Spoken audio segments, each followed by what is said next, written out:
Fine student, तो आज class में हम लोग 3 आई ट्वेल्व्स पे चर्चा करेंगे after a long time. Prelims के बाद हम लोग आई ट्वेल्व्स को फिर रिवाइव कर रहे हैं। तो टॉपिक 25, 26 एंड 27। देखो 25 में हम लोग समझेंगे कि मॉनेटरी पॉलिसी कमेटी किस तरह काम करता है आरबीआई का। इसमें कितने मेंबर्स होते हैं, 3+3। 3 बाहर से होते हैं, 3 अंदर होते हैं, 3 मतलब इनसाइड के होते हैं, और कैसे ये काम करते हैं। अभी देखो फ़िलहाल जो रिपो रेट है वो 6.5% ही रखा गया है, स्टेटस को मेंटेन किया गया है रिपो रेट में। रिपो रेट जानते हो विद्यार्थी लोग, रिपो रेट मतलब किस ब्याज से आरबीआई बैंक को पैसा देती है for short term liquidity mismatch. यदि शॉर्ट टर्म के लिए यदि लिक्विडिटी मिसमैच हो, यदि पैसा का ज़रूरत हो, तो रिपो रेट के हिसाब से आरबीआई क्या करती है, बैंकों को लोन देती है, पैसा देती है। तो अभी कितना परसेंटेज है, ये 6.5% है। ऐसा नहीं कि इसी बार 6.5% हो गया, ये 16 मंथ से 16 मंथ से 6.5% में ही क्या है, मेंटेन है। ऐसा क्यों नहीं आरबीआई ने इसको घटाया बढ़ाया, क्या रीज़न है? इसको घटा भी तो सकता था, बढ़ा भी सकता था, वो क्यों नहीं घटाया या बढ़ाया, तो वो हम लोग समझने का प्रयास करेंगे। नेक्स्ट आई 12 देखो, नेक्स्ट आई 12 में हम लोग चर्चा करेंगे कि देखो एआई बेस्ड है कि ह्यूमन बींग बेस्ड है।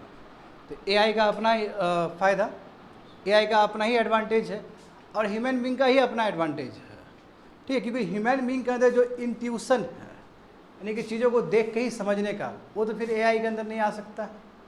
मगर एआई के अंदर डेटा को जो कंपाइल करने का जो पावर है, फिर वो ह्यूमन बींग में नहीं आ सकता है उतना ज़्यादा। तो दोनों डिस्टिंक्ट है, बट दोनों ही कम्प्लीमेंट्री है। एक दूसरे का सहयोग करेगा तो बिजनेस मॉडल हो चाहे गवर्नेंस मॉडल हो, सभी बेटर हो सकता है, समझे। तो business and need robust AI governance frameworks with privacy by design, but at the same time privacy का भी ख्याल रखा जाए, क्योंकि एआई में सबसे बड़ा मैटर ऑफ कंसर्न क्या है, प्राइवेसी है ना। क्योंकि आपका डेटा है यदि लीक हो जाएगा तो matter of concern, it will be against article 21 right to privacy. तो सब चीज़ का ख्याल रखा जाए। एंड लास्ट वन देखो, which is a very very important. देखो जिस हिसाब से मानसून एबनॉर्मल हो चुका है, स्पेशल वेरिएशन है, टेम्पोरल वेरिएशन है। स्पेशल मतलब बताओ, हर जगह बारिश सेम नहीं हो रहा है, किस जगह पे बारिश कम हो रहा है, किस जगह पे बहुत ज़्यादा हो रहा है, इसको बोलते हैं स्पेशल वेरिएशन। कई जगह पर टेम्पोरल वेरिएशंस भी हैं, किसी मंथ में बहुत ज़्यादा हो गया, किसी मंथ में बहुत कम हो रहा है। तो ये जो वेरिएशंस है, और इसके वजह से ठीक से एक्वाफर भी तुम्हारा रिचार्ज नहीं हो पा रहा है, ग्राउंड वाटर टेबल जो रिचार्ज होना चाहिए वो भी रिचार्ज नहीं हो पा रहा है। तो नीड ऑफ द आवर क्या है स्टूडेंट, वाटर अकाउंटिंग। कैसे वाटर को हम रिचार्ज करें, और यदि ठीक जगह पे यदि वाटर टेबल रिचार्ज नहीं हो पा रहा है, तो ये रिस्पॉन्सिबिलिटी है हम लोग का कि वहाँ पे हम लोग वाटर गैजलिंग क्रॉप्स को प्रैक्टिस ना करें। अदरवाइज रेगिस्तान बनने में उसको टाइम नहीं लगेगा उस जगह को। And we have seen the case of Haryana and Punjab. Haryana और पंजाब में स्थिति बहुत बुरा है। वहाँ का जो आपका जो वाटर एक्वाफर्स हैं वो क्या है, दिन प्रतिदिन घटते चला जा रहा है, समझ गए ना। तो इसको हम लोग एक्सप्लोर करने का प्रयास करेंगे। तो लेट्स बिगिन 25। देखो, the various aspect that emanated from the monetary policy committee deliberation. इसका सिलेबस देख लो यूपीएससी का, जीएस पेपर 3 इकोनॉमिक डेवलपमेंट। तो मामला समझते हैं स्टूडेंट। पहले यहाँ पे ग्राफ देखो, हाँ इसमें ग्राफ देखो, रिपो रेट देखो बच्चों लोग। रिपो रेट लंबा समय तक के लिए 4% पे था, देख रहे हो ना। फर्स्ट देखो मई 2013 देख रहे हो, उसके आगे देखोगे तो जून 2024 भी दिखा तुमको। रिपो रेट एक टाइम में लंबा समय तक के लिए 4% था, उसके बाद देखो बढ़ाया गया, और बढ़ा के अभी कितना 6.5% कर दिया गया, वो भी एक लंबा समय तक है, 16 मंथ तक है। आया समझ में ये चीज़, 16 मंथ तक है। उसके बाद थोड़ा सीपीआई इन्फ्लेशन भी देख लेते हैं। सीपीआई इन्फ्लेशन जानते हो ना, कंज्यूमर प्राइस इंडेक्स इन्फ्लेशन, यानी कि जो कंज्यूमर, और जानते हो सीपीआई में सबसे बड़ा जो बास्केट है क्या, फूड और बेवरेज, और उसमें कितना वेटेज है फूड और बेवरेज का, ऑलमोस्ट 46% है ना, ये हम जानते हैं। और डब्ल्यूपीआई में वही फूड और बेवरेज ठीक उसका हाफ है, 24% है। सही बात है ना। तो ये सब चीज़ को जॉट डाउन करते रहोगे, राइट डाउन लिखते रहोगे, ये सभी छोटे छोटे फैक्ट्स सब, समझ गए ना। अब इसमें देखो स्टूडेंट, तो देखो सीपीआई देखो, अभी सीपीआई 4.5% के आसपास है, देखते हो। यानी कि एक समय था स्टूडेंट, 1-1.5 साल पहले 6 से ऊपर जा रहा था। मैंडेट क्या है, मैंडेट क्या है स्टूडेंट? 4+-2। मॉनेटरी पॉलिसी का यानी कि आरबीआई का काम क्या है? आरबीआई का मॉनेटरी पॉलिसी का क्या रोल है student? Price stability. Price stability मतलब इन्फ्लेशन, इन्फ्लेशन को टॉलरेबल लिमिट में रखना। और टॉलरेबल लिमिट कितना है? 4+-2, यानी कि नीचे लिमिट कितना हो सकता है? 2 हो सकता है, या फिर मैक्सिमम कितना हो सकता है? 6 हो सकता है। 4+-2 का मतलब ये है कि 2 से लेकर 6 तो हो सकता है। हम जानते हैं कि रिसेंट टाइम में 1-1.5 साल पहले क्या हो गया, 6 को ब्रीच कर रहा था, तो आरबीआई ने मेहनत किया, उसमें कोई सेकंड थॉट नहीं है। और अभी कितना है स्टूडेंट? 4.5% है। यदि हम कहें जो सबसे आइडियल जो केस होगा सीपीआई का, वो होगा 4%। तो आरबीआई स्टिल वेटिंग, आरबीआई अभी भी वेट कर रहा है कि किस तरह ये 4 में आ जाए, तब जाकर हम रिपो रेट में कैलिब्रेशन करेंगे। इसलिए रिपो रेट अभी क्या किया गया? रिमेन स्टेटस, अभी स्टेटस को मेंटेन किया गया।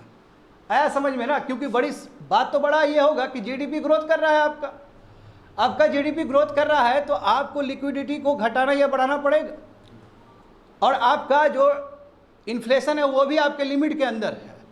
तो जानते हो कि डेवलपिंग कंट्री के लिए इन्फ्लेशन इज रिक्वायर्ड, इन्फ्लेशन चाहिए ग्रोथ करने के लिए। ग्रोथ भी हो रहा है, इन्फ्लेशन भी कम है, तो ये तो एक अपने आप में पिक्यूलियर फीचर हो गया ना किसी भी कंट्री के लिए कि ग्रोथ है। 7.2% से हम लोग ग्रोथ कर रहे हैं। बात समझे? 7.2% से जीडीपी ग्रोथ कर रहा है भारत का, इसका मतलब बहुत सुंदर ग्रोथ है ये। और उसके बाद तुम्हारा इन्फ्लेशन क्या है? 4.5% है। तो इन्फ्लेशन तो कम है, क्योंकि 6 से तो बहुत कम है। तो कायदे से क्या करना चाहिए था? कायदे से पैसा लिक्विडिटी को और पुश करना चाहिए था और डालना चाहिए था। डालने का मतलब क्या? रिपो रेट को कम करना चाहिए था। रिपो रेट को जितना कम करेंगे उतना आरबीआई की तरफ से बैंक में पैसा जाएगा, interest rate proper monetary transmission होगा, इंटरेस्ट रेट सस्ता होगा, तुम्हारे समय ऐसा आदमी को पैसा मिलेगा और हम लोग खर्च करेंगे। मगर उसके बावजूद भी, यानी कि 6% से नीचे होने के बावजूद भी आरबीआई ने क्या किया? रिपो रेट में कोई चेंज नहीं किया। क्यों?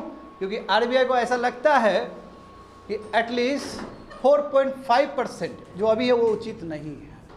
एटलीस्ट हमें कहाँ तक पहुँचाना है? 4 तक। यदि 4 तक आ जाएगा तब फिर आरबीआई सोच सकती है कि ठीक है रिपो रेट को कम कर दिया जाए। बात समझ में आ गया ना? तो देखो सभी चीज़ को समझो। तो yes, CPI we have seen कि कैसे 4.5% के आसपास, देखो ग्राफ को देखो। एंड जीडीपी देखो स्टूडेंट, जीडीपी देखो, हाँ नीचे चले गए थे ना कोविड ईयर में, हम लोग नीचे गिर गए थे। देखो तो कोविड ईयर के टाइम में कॉन्ट्रैक्शन हुआ था जीडीपी का, फिर इंक्रीज किए क्योंकि बेस ईयर हो गया तुम्हारा। बेस ईयर यदि नेगेटिव में है तो इंक्रीज भी बहुत ज़्यादा इंक्रीज होगा। और उसके बाद देखो अभी हम लोग वही लगभग 7% के आसपास ग्रोथ कर रहे हैं। बात समझ में आ गया ना? तो नंबर 1 देखो। अच्छा, ये जो मीटिंग होता है my dear student monetary policy का, ये 2 मंथ में एक बार होता है नॉर्मली। कई बार स्किप भी कर दिया जाता है, बट नॉर्मल जो क्या है कंडीशन, इस साल में कम से कम 6 बार बैठक होगा। मॉनेटरी पॉलिसी कमेटी में टोटल कितने मेंबर होंगे? 3+3 मेंबर्स होंगे, ठीक है, टोटल 6 मेंबर्स होंगे उसमें। देखो तो मॉनेटरी पॉलिसी कमेटी ने ये डिसाइड किया कि जो पॉलिसी रेट है यानी कि जो रिपो रेट है वो 6.5% होगा, जो पहले से ही था। यानी कि 16 मंथ तक, 16 मंथ तक, यदि हम कह सकते हैं कि रफली 1.5 साल तक 6.5% ही तुम्हारा रिपो रेट है। समझे? हाँ, लास्ट टाइम देखो कहाँ पे थोड़ा रिपो एक्शन किया गया था, यानी कि रिपो को चेंज किया गया था, तो वो समय था फरवरी 8, 2023 का, जहाँ पे 6.25% को बढ़ा के 6.5% कर दिया गया। और from February 8, 2023 to till now क्या है? अभी 6.5% ही है। तो इसलिए हम लोग कह रहे हैं कि 16 महीना से ये मेंटेन्ड है। इससे पहले लास्ट कहाँ पे रिपो ऑपरेशन किया गया? ये तुम्हारा फरवरी 8, 2023 को किया गया था। समझ में आ रहा है स्टूडेंट सभी चीज़? तो रिपो रेट का मतलब क्या होता है? वो रेट जहाँ पे आरबीआई पैसा देती है, किसको? बैंक को देती है। For what purpose? Short term liquidity mismatch के लिए, ठीक है। और इसके बाद भी विंडो अवेलेबल है। यदि ये मान लो कि रिपो रेट से नहीं काम बना तो उसके बाद और भी विंडो है जहाँ से वो एक्सरसाइज कर सकता है पैसा, है ना? बताओ तो उस विंडो का नाम क्या है? हाँ बच्चे लोग अभी रिसेंट टाइम में पढ़ाए थे तुम लोग, क्या है वो विंडो का नाम? हाँ, मार्जिनल स्टैंडिंग फैसिलिटी, वहाँ से भी कर सकते हो। बैंक के पास दूसरा भी है, सर्टिफिकेट ऑफ डिपॉजिट भी है, जहाँ पे वो इंडस्ट्री सबको दे सकता है और इंडस्ट्री वाला लोग पैसा दे सकता है। समझे? तो बैंक, हाँ उसके बाद बीच का भी एक है तुम्हारा कि बैंक से भी पैसा ले सकता है, हाँ जिसको बोलते हैं हाँ call money market. Call money market मतलब एक बैंक दूसरे बैंक से पैसा ले सकता है for day to day liquidity mismatch के लिए। समझ गए? तो बैंक के पास बहुत सारा तरीका है। ऑब्वियसली सी बात है कि रिपो रेट के बाद यदि आप सेकंड ऑप्शन जाते हो, थर्ड ऑप्शन जाते हो जो बैंकिंग सिस्टम के अंदर है, तो उसमें इंटरेस्ट रेट तो ज़्यादा लगेगा। हाँ, यदि आप सर्टिफिकेट ऑफ डिपॉजिट इशू करते हो इंडस्ट्रीज के लिए तो बात दूसरा है। जैसे मान लो कि एक कोई बैंक SBI का लेट से हालत ख़राब हो गया, लेट से मिसमैच हो गया लिक्विडिटी, रिपो रेट में भी लिया ठीक है, फिर भी मिसमैच, सभी जितने भी उपलब्ध थे बैंकिंग रेट सब खत्म हो गया उसका। तो इस केस में वो सर्टिफिकेट ऑफ डिपॉजिट इशू करके इंडस्ट्री से ले सकता है। अच्छी बात पता है क्या है कि इंडस्ट्री ये भी कर सकता है कि लो इतना पैसा ले लो, हमको इंटरेस्ट कम देना, क्योंकि फिर गुड डेज में तुम हमको हेल्प कर देना। तो इस तरह का भी होता है, वो आउटसाइड बैंकिंग रेगुलेशंस है। हालांकि नियम कायदा तो बना है, RBI नहीं बनाया है, बट सर्टिफिकेट ऑफ डिपॉजिट भी एक तरह से एक तरीका है बैंक के पास कि कैसे वो लिक्विडिटी जो मिसमैच है उसको पूरा करे, कैसे उसको फिल करे। समझ में आ गया ना स्टूडेंट? तो इतने ऑप्शंस हैं बैंक के पास। आगे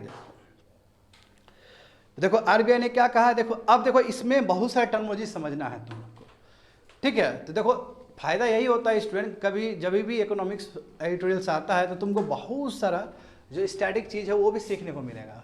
जैसे इन्फ्लेशन का मतलब होता है कि general rise in the price, जो दाम एक साल पहले था या फिर अभी जो था एक साल बाद कितना हुआ उसका, यानी कि जो बेस ईयर के हिसाब से जो करेंट ईयर में कितना उसका चेंजेस आया। लेट से पार्ले जी बिस्किट 10 रुपया था पिछले साल और अभी लेट से 12 रुपया हो गया, तो हम कहेंगे कि 2% का ग्रोथ हुआ, 2 बढ़ा ना जी, तो उसी को बोलते हैं इन्फ्लेशन। हाँ, इसमें दो चीज़ है, इन्फ्लेशन अपने जगह है, डिसइन्फ्लेशन और डिफ्लेशन। तो डिफ्लेशन का मतलब होता है रिवर्स ऑफ इन्फ्लेशन। इन्फ्लेशन जैसे मान लो कि पिछले साल यदि लेट से पार्ले जी का दाम 10 रुपया था और लेट से इस साल 5 रुपया हो गया, तो इसको डिफ्लेशन कहते हैं, डिसइन्फ्लेशन नहीं। तो क्या बोलते हैं? डिफ्लेशन। यानी कि जो अपोजिट वर्ड है इन्फ्लेशन का वो डिफ्लेशन है, डिसइन्फ्लेशन नहीं। तो डिसइन्फ्लेशन का मतलब क्या होता है फिर? यानी मान लो कि इन्फ्लेशन पूरा हो रहा है 7%, 8% से बढ़ रहा है इन्फ्लेशन, मैं क्या किया 7-8% जो इन्फ्लेशन हो रहा है वो घट गया, 5% हो गया, 4% हो गया, स्टिल इन्फ्लेशन है उसमें, वो पहले ऐसा इन्फ्लेशन नहीं है, तो उसको क्या बोलेंगे? डिसइन्फ्लेशन। आया समझ में? तो देखो स्टूडेंट यहाँ पे समझो, RBI गवर्नर के हिसाब से इन्होंने क्या कहा कि जो डिसइन्फ्लेशन अभी बहुत स्टिकी है। स्टिकी मतलब कि अरे भाई 4.5% में अटक के रह गया, ये कम होने का नाम ही नहीं ले रहा है, डेट इज कॉल्ड स्टिकी। बात समझे ना? सबसे बड़ा प्रॉब्लम ही वही है कि भाई हमको चाहिए 4% और 4.5% से बहुत दिन से लटका हुआ है। बात समझ रहे हो ना? तो इसलिए अभी जो है डिसइन्फ्लेशन क्या है? 4.5% है और टारगेट क्या है? 4%। जब 4% अचीव हो जाएगा माय डियर स्टूडेंट, जब 4% अचीव हो जाएगा तो उस समय जो RBI का जो मॉनेटरी पॉलिसी कमेटी है वो डिसीजन लेगा रिपो रेट में। वहाँ अभी वेट एंड वॉच पॉलिसी है RBI का, तभी तो इसी रीजन से तो 16 मंथ से सेम रिपो रेट बरकरार करके रखा है। आया समझ में ना? तो आगे देखो, अब देखो गजब का बात है, देखो क्या सिनेरियो है इंडियन इकोनॉमी का कि रिपो रेट 4.5%, क्योंकि GDP में ग्रोथ के लिए इन्फ्लेशन होना बहुत जरूरी है कि नहीं? बताओ तो, भले ही 4.5% इन्फ्लेशन हो आपका, उसके बावजूद भी देखो GDP जो रियल GDP ग्रोथ होगा वो 7.2% से होने वाला है, जबकि अर्लियर पहले कितना प्रिडिक्ट किया गया था? 7% से प्रिडिक्ट किया गया था। तो देखो ये कितना बड़ा आयरनी है, क्योंकि डेवलपिंग कंट्री में GDP ग्रोथ के लिए इन्फ्लेशन होना बहुत जरूरी है। मैं यहाँ पे क्या हुआ कि इन्फ्लेशन स्टिकी है, 4.5% ही है, बहुत कमी है। यदि 6 लिमिट देखेंगे तो उससे आपसे बहुत कमी है, उसके बाद भी GDP ग्रोथ बहुत अच्छा है। आइए रियल GDP है, रियल GDP का मतलब क्या कि इन्फ्लेशन को घटा के, यदि रियल GDP में हम लोग इन्फ्लेशन ऐड कर दे तो क्या हो जाएगा? वो नॉमिनल GDP हो जाएगा। बात समझ गए ना स्टूडेंट? देखो तो यहाँ पे वही बोला गया कि जो CPI रिटेल इन्फ्लेशन है। अब मैं रिटेल इन्फ्लेशन का बात करता हूँ। हाँ, वो बोला गया क्या है तुम्हारा? वो 4.5% ही है। देखो कितना स्टिकी है, 4.5% तक ही बरकरार है। तो RBI इज वेटिंग, हाँ वेट कर रहा है RBI कि कब ये 4.5% तुम्हारा क्योंकि ये भी लंबा समय तक 4.5% ही बना हुआ है। तो यही रीजन है कि रिपो रेट भी लंबा समय तक वही बना हुआ है। अब कहो कि सर 6 से तो नीचे ही है, 6 से तो नीचे ही है, रिपो रेट में चेंजेस आना चाहिए था। नो, सबसे जो आइडियल जो इन्फ्लेशन है वो 4% है। बात समझे ना? तो देखो वही बोल रहा है कि 7 नंबर देखो, जब इन्फ्लेशन 4% आ जाएगा तो मॉनेटरी पॉलिसी कमेटी फिर सोचेगा कि क्या करना है, रिपो रेट को घटाना है, बढ़ाना है। जाहिर सी बात है घटाएगा, समझे ना? रिपो रेट को घटाएगा ताकि पैसा मिल सके, but depending on the growth also, कि जीडीपी में ग्रोथ कैसा है। तो बच्चे लोग इस फिगर में देखो, Q1 देखो 7.3, Q2 देखो 7.2, Q3 देखो 7.3, Q4 7, यानी कि अच्छा प्रोजेक्शन है ना। 7% से ग्रोथ कर रहा है कंट्री, और क्या चाहिए? जबकि इतना ग्लोबल इकोनॉमिक प्रॉब्लम सब है, डिसरप्शन है पूरा ग्लोबल वैल्यू चेन सिस्टम का पूरा वर्ल्ड में, उसके बावजूद भी यदि हम 7% के आसपास ग्रोथ कर रहे हैं तो इंडियन इकोनॉमी के लिए तो ये बहुत ही बड़ा अचीवमेंट है, समझे? देखो समझो बात को, यहाँ पे देखो 8 नंबर देखो, तो monetary policy committee remains vigilant to any upward risk to inflation particularly from the food. अब देखो आरबीआई को डर है फूड इन्फ्लेशन से, क्योंकि जो फूड इन्फ्लेशन है वो बहुत ही रैंडम है, बहुत ही अनसर्टन है। देखते हो ना, कभी भी दाम बढ़ सकता है, प्याज का, आलू का, गोभी का, कभी भी बढ़ सकता है, सही बात है ना? तो सबसे बड़ा बात यह है कि आखिर फूड इन्फ्लेशन क्या होगा, उसके लिए आरबीआई रुका हुआ है, वेट कर रहा है, which could be possibly Daryl the path of disinflation. यानी कि यदि मान लो कि फूड बहुत घट गया, फूड का प्राइस बहुत घट गया, तो डिसइन्फ्लेशन का पाथ भी घट जाएगा। डिसइन्फ्लेशन मतलब क्या? इन्फ्लेशन मान लो कि 6% था, 6% से घट के हम 4.5% आ गए, अब फिर फूड प्राइजेस और घट जाए तो 4.5% से नीचे भी तो जा सकते हैं, तो वेट किया जा रहा है। और हम जानते हैं कि फूड इन्फ्लेशन जो है बहुत ही अनसर्टन है कंट्री में। यदि बहुत अच्छा मानसून आया तो दाम अपने आप प्राइस घट जाएगा, यदि मानसून ठीक नहीं हुआ तो दाम अपने आप बढ़ जाएगा। तो पूरा आपके मानसून पे भी डिपेंडेंट है ये, समझ गए ना इस चीज़ को? देखो, और दूसरी बात ये है, देखो वर्ल्ड में देखो ना जियोपॉलिटिकल कन्फ्लिक्ट्स, हाँ, सप्लाई डिसरप्शन है, कमोडिटी प्राइस वॉलेटिलिटी, यानी कि देखते हो कितना महंगा क्रूड ऑयल का दाम बढ़ जा रहा है वहाँ पे, है ना? गोल्ड का दाम देखो, गोल्ड का दाम किस हिसाब से बढ़ रहा है। तो ऐसी स्थिति में स्टूडेंट हमें देखना होगा, हमें पहले परखना होगा, उस हिसाब से फोकस किया जाएगा। और ये बताओ मॉनेटरी पॉलिसी का रोल क्या है? मॉनेटरी पॉलिसी का रोल है price stability, and price stability का मतलब क्या होता है कि इन्फ्लेशन को टारगेट के अंदर रखना। That is the motto of RBI, that is the motto of monetary policy committee. देखो यूपीएससी का 2022 का ये क्वेश्चन है कि आरबीआई का मॉनेटरी पॉलिसी का क्या रोल है, और सिमिलर एक क्वेश्चन पूछा गया था फिस्कल पॉलिसी का क्या रोल है।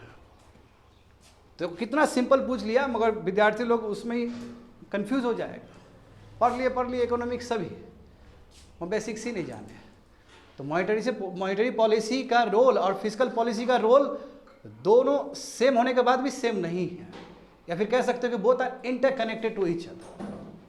जैसे फिस्कल पॉलिसी, जो फिस्कल पॉलिसी है, फिस्कल पॉलिसी जो सरकार का है, किसका? फाइनेंस मिनिस्ट्री का है फिस्कल पॉलिसी। तो उसका काम है कि जॉब क्रिएट करना, जीडीपी को आगे बढ़ाना। बट जो आरबीआई का जो मॉनेटरी पॉलिसी का जो रोल है वो क्या है तुम्हारा? प्राइस स्टेबिलिटी है। हाँ, दोनों एक दूसरे से डिपेंडेंट है, एक दूसरे से लिंक्ड है स्टूडेंट। दोनों को अलग नज़र से नहीं देखा जाए, क्योंकि दोनों ही कंट्रीब्यूट करेगा फिर जीडीपी में। Are you getting me? तो यहाँ पे देखो, तो monetary policy remains squarely focused on price stability to effectively anchor inflation expectation and provide the required foundation for sustained growth over a long period of time as per the RBI governor। समझ गए ना? जो monetary policy का काम क्या है कि तुम्हारा प्राइस स्टेबिलिटी, हाँ, ताकि इन्फ्लेशन को ठीक से मिले। And yes, we are waiting for that also. अभी 4.5 है, फिर 4 आएगा तो फिर रिपो रेट क्या करेंगे हम लोग? घटा देंगे, फिर इन्फ्लेशन बढ़ जाएगा, और जैसे ही इन्फ्लेशन बढ़ेगा तो फिर एक पुश मिलेगा। समझ गए ना? तो आरबीआई देखो वही बोल रहा है कि आरबीआई अभी वेट एंड वॉच मोड में है। वो मानसून परफॉर्मेंस देखना चाहता है, वो फूड इन्फ्लेशन देखना चाहता है, वो न्यू फिस्कल स्ट्रेटजी देखना चाहता है। क्यों? क्योंकि अभी तो इंटरिम बजट ही पास हुआ था, क्योंकि ये सेशन जो था, ये साल जो था इलेक्शन ईयर था। अब हो गया, जीत के आ गया सब, एनडीए जीत के आया ना जी, they will decide the new budget. तो उस हिसाब से भी तय होगा कि कितना लिक्विडिटी छोड़ा जा रहा है एमएसएमई के लिए, कितना लिक्विडिटी छोड़ा जा रहा है अलग सेक्टर के लिए। On the basis of that parameter RBI will further decide. समझ गए ना? आगे देखो, तो यहाँ पे देखो बच्चों लोग, फिगर देखो, आरबीआई देखो, तो आरबीआई में कंपोजिशन देख सकते हो 6 मेंबर होता है, 3 जो मेंबर होता है वो गवर्नमेंट का होता है और 3 मेंबर होता है आरबीआई का इनसाइड, आरबीआई के अंदर के ही होते हैं। यदि मान लो कि टाई हो गया तो जिस ग्रुप में आरबीआई के गवर्नर होंगे उस ग्रुप को वैलिड माना जाएगा। यानी कि 3-3 हुआ, किसी भी डिसीजन पर लेट से 3-3 हो गया, मगर किसी भी ग्रुप में यदि आरबीआई के गवर्नर होंगे तो उस ग्रुप का डिसीजन माना जाएगा। तो इसलिए कास्टिंग वोट का जो पावर है किसको दिया जाता है? आरबीआई गवर्नर को दिया जाता है। जहाँ तक सवाल है 6 मेंबर गवर्नमेंट का, तो देखो ये लोग 5 साल के लिए, 4 या 5 साल के लिए अपॉइंट होते हैं, 5 ईयर्स होंगे और फिर रीअपॉइंटमेंट नहीं हो सकता इन लोग का। जो 3 गवर्नमेंट मेंबर्स हैं ना, जो सेलेक्ट होके जा रहे हैं, सरकार उसको भेज रही है, 5 साल के, 4 या 5 साल के लिए होता है इन लोग का टेन्योर, और फिर फर्दर रीअपॉइंटमेंट नहीं होगा, फिर से इन लोगों को नहीं किया जाएगा। समझ गए ना? तो ये होता है इसमें। देखो यहाँ पे समझो, आखिर सवाल ये है कि पहले तो इस तरह का स्ट्रक्चर नहीं था आरबीआई में, 3+3 पहले बहुत अलग था, डायरेक्टर था, डिप्टी डायरेक्टर था, आरबीआई का स्ट्रक्चर डिफरेंट था। तो ये आरबीआई का स्ट्रक्चर चेंज कैसे हुआ? क्या ये पावर है सेंट्रल गवर्नमेंट के अंदर? तो देखो ये पावर डिराइव किया था आरबीआई एक्ट 1934 से। तो अमेंडमेंट किया गया विद्यार्थी लोग, 2016 में अमेंडमेंट किया गया आरबीआई एक्ट में। अमेंडमेंट करके तब मॉनेटरी पॉलिसी कमेटी का गठन किया गया। समझ गए ना? जैसे कि मैंने कहा है, देखो इन्फ्लेशन टारगेट, इन्फ्लेशन टारगेट कितना है देखो, तो जो इससे पहले जो इन्फ्लेशन टारगेट दिया गया था 2021, 5 साल के लिए होता है। गवर्नमेंट आरबीआई को कहती है कि आपका रोल ये है 4+-2, ठीक है। तो ये टारगेट तुम्हारा 5 साल तक के लिए था, 2021 में ख़त्म हुआ। फिर 2021 में फिर मैंडेट दिया गया कि आपको इस बार भी क्या करना है, 5 साल तक के लिए 4+-2 को टारगेट करना, 5 साल के लिए दिया जाता है। हाँ, हैरान मत हो जाना कि किसी ईयर ऐसा भी हो सकता है जहाँ पे सरकार कहे कि नो अब हो गया, अब आप 2+2 करिए, ऐसा भी हो सकता है। बात समझ रहे हो ना? ऐसा भी हो सकता है। तो ऐसा नहीं कि ऑलवेज फिक्स नहीं होगा 4+-2, ये 5 साल के लिए टारगेट रखा जा सकता है। हाँ, इसको आप कंटिन्यू कर सकते हो, वो दूसरा विषय है। तो 5 ईयर्स का टारगेट होता है। समझ में आ रहा नहीं ये चीज़? देखो वही चीज़ नीचे लिखा गया है कि inflation target will given by the central government in consultation with RBI once in every 5 years. समझ रहे हो कि कितना इन्फ्लेशन होना चाहिए? 4+-2 जो होना चाहिए 5 साल के लिए होना चाहिए, जो सेंट्रल गवर्नमेंट तय करती है। बट सेंट्रल गवर्नमेंट अलोन तय नहीं करती है, आरबीआई के भी एज ए स्टेक होल्डर बना कर रखती है, उससे भी पूछताछ करती है, तब डिसाइड करती है। और ये काम किसका है लागू करने का? आरबीआई का काम है ये। आरबीआई विल, है ना, इम्पोज दिस थिंग्स, और RBI will meet at least 4 times in year. जैसे कि मैंने कहा है कि 2 मंथ मिलना चाहिए साल में, है ना, 2 मंथ मिलना चाहिए, 6 टाइम मिलना चाहिए, है ना, 2 वंस इन 2 मंथ। ऊपर देखो ना बच्चे लोग क्या लिखा गया। तो देखो महीना में 2 बार मिलना चाहिए, नॉर्मल जो क्या होना चाहिए 2 महीना में 1 बार मिलना चाहिए, बट कम से कम मीटिंग 1 साल में कम से कम 4 टाइम्स होना चाहिए मिनिमम। आप महीना में 2 बार भी मिल सकते हो, बात समझ रहे? एटलीस्ट आपका मीटिंग 4 टाइम्स इन ईयर होना चाहिए, एटलीस्ट सही है, उससे कम नहीं होना चाहिए। बात समझे? हाँ, देखो इसमें क्या बोला गया है कि हाँ, रिपो रेट, देखो सबसे इंपॉर्टेंट जो आरबीआई के अंदर जो टूल है वो रिपो रेट ही है। By calibrating the repo rate RBI liquidity को घटाती है और बढ़ाती है। तो बिल्कुल यदि सरकार ने जो मैंडेट दिया है कि आपको 4+-2 को लेके चलना है, यानी कि 2 से लेके 6 तक रेंज तक ले जाना है आपको इन्फ्लेशन, तो आरबीआई कैसे इस चीज़ को पूरा करेगी? With the help of repo rate. तो वही चीज़ है। तो मैंडेट जो दिया गया है मॉनेटरी पॉलिसी को कि आप इन्फ्लेशन कोशिश करिए 4% तक रखने का। हाँ, टॉलरेबल लिमिट क्या है? 2 से लेके 6 तक हो सकता है। समझ गए स्टूडेंट? तो देखो आगे बढ़ो। तो how does the monetary policy committee target inflation? कैसे इन्फ्लेशन को टारगेट करता है? जैसे कि अभी जस्ट हम लोग समझे कि once in 2 months monetary policy committee का रिव्यू मीटिंग होगा। समझे ना? एटलीस्ट कितना होना चाहिए साल में? 4 टाइम्स होना चाहिए। समझ गए? जहाँ पे डिस्कस होता है कि देखो इन्फ्लेशन ये स्थिति है, फूड इन्फ्लेशन का ये स्थिति है, देखो मानसून आने वाला है, मानसून कितना आएगा, कितना कम आएगा, हाँ इंटरनेशनल प्राइस क्या है, हर एक चीज़ को कंसिडर किया जाता है उस मीटिंग में। समझ गए ना? फिर बात होता है, हाँ रिव्यू के हिसाब से तय किया जाता है कि इन्फ्लेशन को यदि हमें वहाँ तक पहुँचाना है जितना तक सरकार ने हमें मैंडेट दिया है, तो उसके हिसाब से फिर रिपो रेट को एज अ टूल बना के यूज़ किया जाता है। समझे? यदि मान लो कि इन्फ्लेशन ज़्यादा है, लेट से इन्फ्लेशन कितना है, मैक्सिमम 6 तक जाना चाहिए, 4+-2 मतलब मैक्सिमम 6 हुआ ना जी। और हम जानते हैं कि 1.5-2 साल पहले 6 से ऊपर चला गया था। करेक्ट। तो जब 6 से ऊपर चला गया तो इसका मतलब लिक्विडिटी बहुत ज़्यादा है मार्केट में, तो लिक्विडिटी को सख्त कर रहा है, तो क्या करोगे, रिपो रेट बढ़ा दोगे। तो यही तो हुआ कि पहले रिपो रेट 4% था, अचानक बढ़ा के 6.25% कर दिए। क्यों, ज़्यादा क्यों बढ़ाएं, ज़्यादा इसलिए बढ़ाएं ताकि बैंक में वो लोन महंगा हो जाए, और जब बैंक के लिए लोन महंगा हो जाएगा तो आदमी को पैसा कम मिलेगा।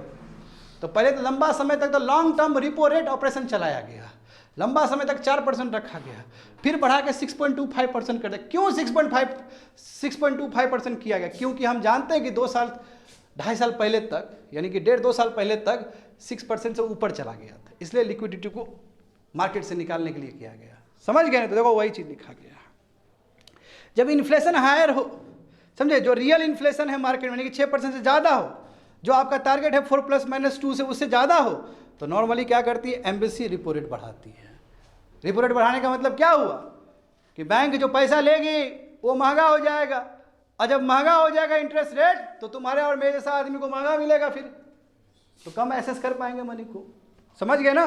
दूसरा देखो, यदि ऐसा हो कि एक्चुअल इन्फ्लेशन जो चाहिए वो कम है, टारगेट से 4+-2 से कम है, तो क्या करेगा आरबीआई क्या करेगा, रिपो रेट को कम कर देगा। रिपो रेट को कम करने का मतलब क्या है कि बैंक को सस्ता मिल जाएगा लोन, बैंक को सस्ता पैसा मिल जाएगा, बैंक को सस्ता मिल जाएगा तो मॉनेटरी ट्रांसमिशन जब होगा तो तुम्हारे और मेरे ऐसा कस्टमर को भी सस्ता मिल जाएगा, तो जेब में पैसा आ गया।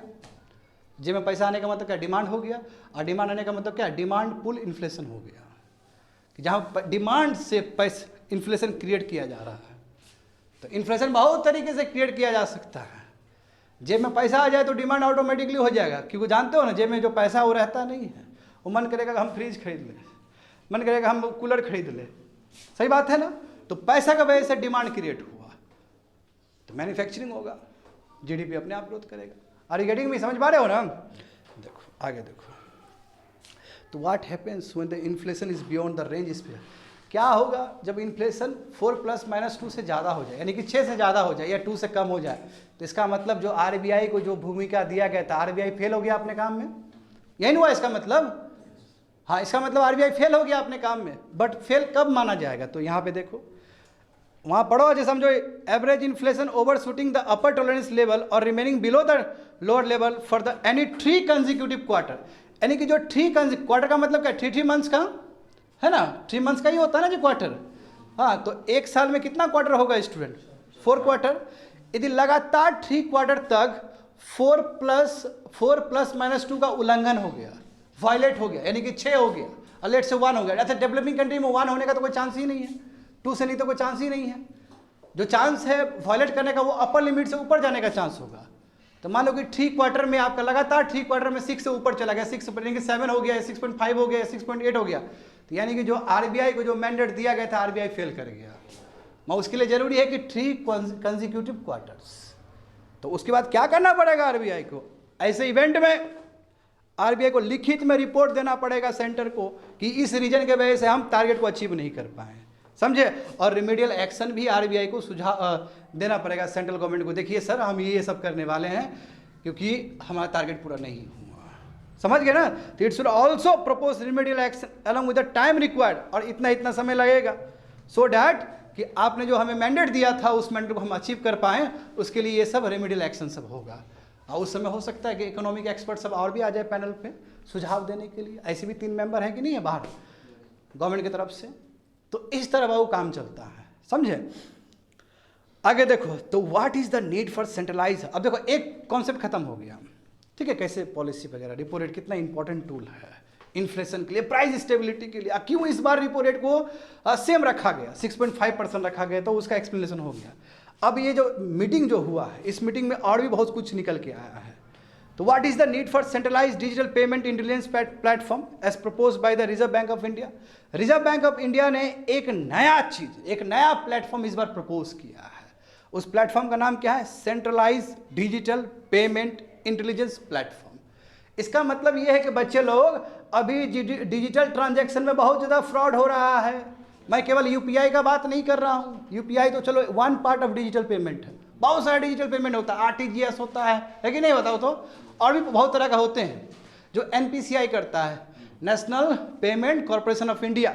जितने भी भारत में डिजिटल पेमेंट होता है सब इसी संस्था के अंदर होता है, समझे, जो कि 2008 में बनाया गया था ये संस्था। अब यहाँ पे देखो, तो आरबीआई इस बार बोल रही है कि हम centralised digital payment intelligence platform बनाना चाहते हैं ताकि डेटा हम शेयर कर सके और हम डिटेक्ट कर सके कि कहाँ पे डिजिटल फ्रॉड हो रहा है। जैसे तुम देख सकते हो यहाँ पे सेकेंड लाइन में लिखा गया है कि मात्र 1 साल में बच्चे लोग 5 फोल्ड यानी कि 5 गुना ज़्यादा तुम्हारा फ्रॉड हुआ है। और लगभग अमाउंट देखो, इसका अमाउंट देखो, लगभग 1500 करोड़ रुपया फ्रॉड हुआ है। यानी कि पहले जो था वो पहले कम था, समझे ना, अभी बढ़ के तुम्हारा 5 टाइम्स हो गया है। देखो यहाँ पे, और same if you see the UPI transaction देखो कितना बढ़ा है तुम्हारा, फ्रॉड कितना बढ़ा है। देखो एक तो चलो ओवरऑल मैंने कितना बताया, देखो कितना 1500 करोड़ का तुम्हारा घटा हुआ है, डिजिटल फ्रॉड हुआ है। If you look at the UPI transaction तो उसमें भी देखो 137% का तुम्हारा ग्रोथ हुआ है। तो यानी कि ये भी तो डिजिटल ट्रांजैक्शन को ही दिखा रहा है कि यूपीआई भी देखो अपने आप में लगभग 150% से ग्रोथ हुआ है। पहले जो पेमेंट होता था यूपीआई से, उसे कंपेयर में इतना ग्रोथ हुआ है, तो इसका मतलब यहाँ पे भी तो फ्रॉड हो रहा होगा। बात समझे ना। देखो यहाँ पे टच कितना 200 लाख करोड़ का ट्रांजैक्शन हुआ है। You just see the UPI payment, समझ गए। तो जब इतना ज़्यादा ट्रांजैक्शन हो रहा है तो फ्रॉड होने का चांसेस, फ्रॉड ना हो इसलिए ये प्लेटफॉर्म को डिज़ाइन किया आरबीआई के द्वारा, समझा। और ये बहुत जल्द ही लागू हो जाएगा भारत में। तो एक्सपर्ट का मानना ये है कि ये जो डिजिटल पेमेंट इंटेलिजेंस प्लेटफॉर्म जो आरबीआई का इनिशिएटिव है, इससे क्या होगा, फाइनेंशियल सिस्टम में ट्रांसपेरेंसी आएगा, फ्रॉड जो रिस्क हो रहे वो कम हो जाएंगे और ये ट्रस्ट के रूप में काम करेगा। एंड देखो last slides, what do you know about the reserve bank of India proposal about the upward revision of bulk deposit. Very very important. देखो तो एक तो हम लोग समझ गए कि रिपो रेट क्या है, 6.5%। सेकेंड हमने समझ गया कि जो डिजिटल जो फ्रॉड हो रहा है उसको ठीक करने के लिए जो फ्रॉड हो रहा है उसको ठीक करने के लिए आरबीआई ने किस तरह का सेंट्रल इंटेलिजेंस प्लेटफॉर्म डेवलप किया है, करेक्ट। अब इसमें देखेंगे कि देखो बल्क डिपॉजिट, पहले मैं इसके बारे में थोड़ा सा बता दूं, तुम लोग कहानी बता दो। देखो स्टूडेंट, हम जानते हैं कि जब बैंक में हम पैसा जमा करते हैं तो बहुत तरह का अकाउंट बनता है, सेविंग अकाउंट बनता है, करेंट अकाउंट बनता है, करेक्ट, और तो बल्क अकाउंट भी बनता है। आपका देखो जो करेंट अकाउंट है, करेंट अकाउंट में you will not get any money, आपको इंटरेस्ट रेट नहीं मिलेगा, आप पैसा जमा करोगे कभी भी विड्रॉ कर सकते हो। इसे बिजनेस पर्पज़ल के लिए करेंट अकाउंट बनता है। जो सेविंग अकाउंट तुम्हारे और मेरे जैसा कस्टमर समझो सेविंग अकाउंट ही तो थोड़ा सा मिनिमल अकाउंट आएगा, बट कभी भी हम विड्रॉ कर सकते हैं। जैसे आज हम जमा किए बैंक में तो कल ही जाके एटीएम से हम निकाल सकते हैं, that comes under your saving account. तो उस पर देखो आरबीआई क्या है, उसे क्या कि एसबीआई को ज़्यादा वो नहीं है, एसबीआई यानी कि कोई भी बैंक तुमको इंटरेस्ट ज़्यादा नहीं दे रही है। मैं जो बल्क डिपॉजिट है, बल्क डिपॉजिट मतलब क्या कि कुछ साल के लिए, 15 साल के लिए, 20 साल के लिए, वो आरबीआई के लिए आरबीआई में बार बार बोल रहा हूँ, वो तुम्हारे बैंक के लिए भले ही लाइबिलिटी है, मैं बैंक के लिए वो चीज़ चाहिए क्योंकि वो पैसा रहेगा तभी तो बैंक फिर लेंड कर पाएगा, पैसा दे पाएगा दूसरे कस्टमर को। तो देखो पहले क्या था स्टूडेंट कि बैंक का बल्क डिपॉजिट जो था वो 2 करोड़ तक का था, यानी कि 2 करोड़ से ज़्यादा होना बल्क डिपॉजिट माना जाता था। अब इस बार आरबीआई ने क्या बोला कि 2 करोड़ नहीं, अब 3 करोड़ होगा, बढ़ा दिया। अब कहोगे कि सर ये बढ़ाने से क्या फ़ायदा है, इससे क्या चेंजेस आएगा।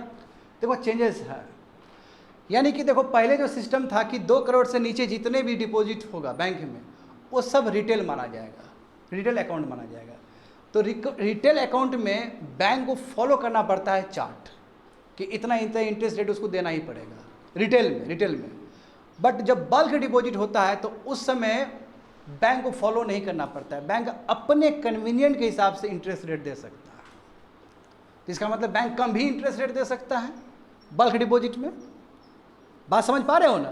तो मेन बात यही है कि जिस हिसाब से बैंक में देखो अभी बैंक में थोड़ा मिसमैच है।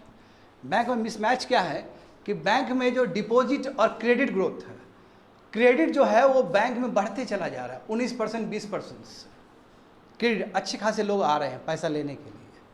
मगर जो डिपॉजिट जो ग्रोथ है यानी कि जो बैंक के पास जो पैसा आएगा वो कम है, वो 10-11% है या 12-13% है। तो गैप है, 5-7% का गैप है क्रेडिट ग्रोथ और तुम्हारा डिपॉजिट ग्रोथ में। तो फिर कहाँ से लाए बैंक पैसा, बैंक के लिए बड़ा टेंशन।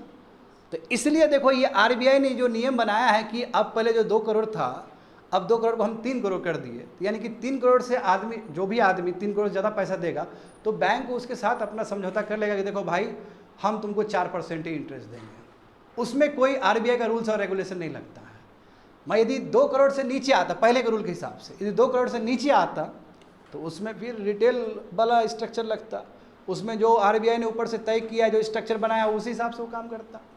तो इसलिए ताकि बैंक के पास ज़्यादा फ्लेक्सिबिलिटी हो, बैंक के पास ज़्यादा डिपॉजिट हो पाए और बैंक अपने हिसाब से इंटरेस्ट रेट दे पाए बल्क डिपॉजिट में, इसलिए अमाउंट को बढ़ाया गया है। समझ पाए हो क्या बोले हैं? देखो समझो यहाँ पर तो RBI ने क्या बोला है कि हम अपवर्ड कर देते हैं, यानी कि जो बल्क डिपॉजिट का जो डेफिनेशन है उसको हम बढ़ा देते हैं। शेड्यूल्ड कमर्शियल बैंक के लिए देखो, जिसमें रीजनल रूरल बैंक्स नहीं, उसको हटा दिया गया, और स्मॉल फाइनेंस बैंक और लोकल एरिया बैंक्स के लिए ये परिवर्तन लाया इस बार मॉनेटरी पॉलिसी कमेटी में। तो देखो क्या किया गया, न्यू डेफिनेशन के हिसाब से जो शेड्यूल कमर्शियल बैंक है और स्मॉल फाइनेंस बैंक है उसके लिए जो बल्क डिपॉजिट है वो 3 करोड़ कर दिया गया। 3 crore and more than 3 crore, यानी कि 3 करोड़ होना चाहिए, 3 करोड़ से ज़्यादा होना चाहिए, जो कि पहले डेफिनेशन कितना था, 2 करोड़ था। तो समझ रहे हो ना, बैंक को थोड़ा सा, एक्चुअली बैंक को हम डिफरेंशियल इंटरेस्ट रेट दे रहे हैं, मौका दे रहे हो उसको कि तुम अपना इंडस्ट्री लोग के साथ अपना समझौता कर लो भाई, क्योंकि बल्क डिपॉजिट में तुमको इंटरेस्ट देना है। ये लोग अपना बढ़िया समझौता कर लेगा, उसमें वो बैंक का रूल्स और रेगुलेशन नहीं उसको मानना पड़ेगा उस समय। यदि मान लो कि 3 करोड़ से नीचे कोई दिया तो उस समय तो उसको चार्ट फॉलो करना पड़ेगा। फिर आ रहा है समझ में ना? तो ये तो बात हो गया 3 करोड़ प्लस 3 करोड़ या 3 करोड़ प्लस बात हो गया किसका, शेड्यूल्ड कमर्शियल बैंक का and your small finance bank का। So far local area bank is concern, पहले 50 लाख था इन लोग का, कितना था, 50 लाख, क्योंकि बैंक अलग अलग टाइप के होते हैं ना। तो जो लोकल एरिया बैंक जो था उसके लिए पहले कितना था, 50 लाख था, उसको बढ़ा कितना कर दिया, 1 करोड़ कर दिया गया। आ रहा है समझ में क्या बोल रहे हैं? समझ में आ रहा है ना?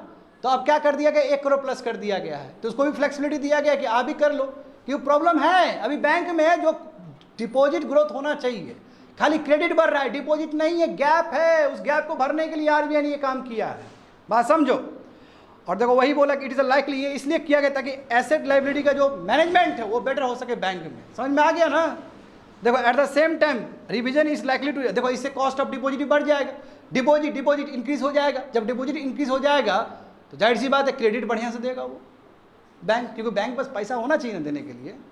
एक तो देखो बैंक के पास 100 रुपया भी, तो 100 रुपया बैंक नहीं दे सकता है, क्योंकि बैंक को तुम्हारा CRR मेंटेन करना पड़ेगा, कैश रिजर्व मेंटेन करना पड़ेगा, उसको SLR मेंटेन करना पड़ेगा। तो 22 से लेकर 25% तो उसको ऐसे मेंटेन करना पड़ता है, तो वो तो पैसा दे ही नहीं सकता है बैंक। बात समझ में आ गया ना? तो इससे क्या हुआ कि उसका जो लिक्विडिटी का जो प्रॉब्लम है, मिसमैच है, वो पूरा हो सकेगा। समझ गए? तो वही जो डिफरेंशियल इंटरेस्ट रेट है वो जानबूझ के दिया गया है ताकि वो जो जिससे भी उसको बल्क डिपॉजिट मिले तो वो outside the purview of chart bank अपने हिसाब से डिसाइड कर ले बल्क डिपॉजिट का, so that banks will get some edge to decide कि किस इंटरेस्ट रेट में हम आपको देंगे पैसा। और इंटरेस्ट रेट यदि बैंक कम दिया और वो मान भी लिया लेट से बल्क जो डिपॉजिटर होगा, तो बैंक के लिए तो बहुत फायदा है। अदरवाइज बैंक को फिर दूसरा बुद्धि लगाना पड़ेगा, 81 बॉन्ड भी जारी करना पड़ सकता है बॉन्ड को, जो कि बहुत डेंजरस है। बैंक को सर्टिफिकेट ऑफ डिपॉजिट भी करना पड़ता है, क्योंकि बैंक के पास और भी है माध्यम। RBI ने जो ये किया है अपने आप में बैंक को फैसिलिटेट करने के लिए किया गया कि कोई बात नहीं है, मैं कोशिश करूंगा कि आपका किसी तरह डिपॉजिट ग्रोथ हो। ये बहुत ही ब्रेव डिसीजन है एक तरह से कहा जाए तो। Are you getting me? तो 3 डिसीजन लिया गया इस मॉनेटरी पॉलिसी कमेटी में। समझ में आ गया ना? चलो आगे बढ़ते हैं। तो business need robust artificial intelligence governance framework with privacy by design. देख रहे हो ना? तो जो बिजनेस मॉडल है उसको अच्छा आर्टिफिशियल इंटेलिजेंस गवर्नेंस सिस्टम चाहिए। समझा? अब इसका मतलब क्या है तो समझोगे एडिटोरियल्स में। सिलेबस देख लो UPSC का, GS3 साइंस एंड टेक्नोलॉजी। तो समझो माय डियर स्टूडेंट मतलब क्या है। देखो इसमें कोई शक नहीं है कि आर्टिफिशियल इंटेलिजेंस ने गजब का काम किया है। नहीं मतलब 2 साल पहले जो आर्टिफिशियल इंटेलिजेंस का जो कद था और अभी देखो, रील में देखते हो ना, हाँ अरिजीत सिंह का गाना कोई और गा रहा है, कोई और सिंगर का गाना अरिजीत सिंह गा रहा है, क्या नहीं हो रहा है? मोदी जी का गाना तो पूरा फेमस ही है ना? तो ये आर्टिफिशियल इंटेलिजेंस नहीं कर सकता, घर घर पहुंच चुका है आर्टिफिशियल इंटेलिजेंस। तो यहाँ पे देखो वही बोल रहा है कि AI देखो सिग्निफिकेंट स्ट्राइड्स, सिग्निफिकेंट परफॉर्म किया है हर डोमेन में ही, चाहे स्ट्रेटेजिक प्लान, समझ रहे हो ना, हर जगह पे किया है। एक्सटेंसिव नॉलेज के लिए, कॉम्प्लेक्स रीजनिंग के लिए, हर एक जगह ही तुम्हारा आर्टिफिशियल इंटेलिजेंस तुमको दिखेगा। सही बात है कि नहीं है, बताओ।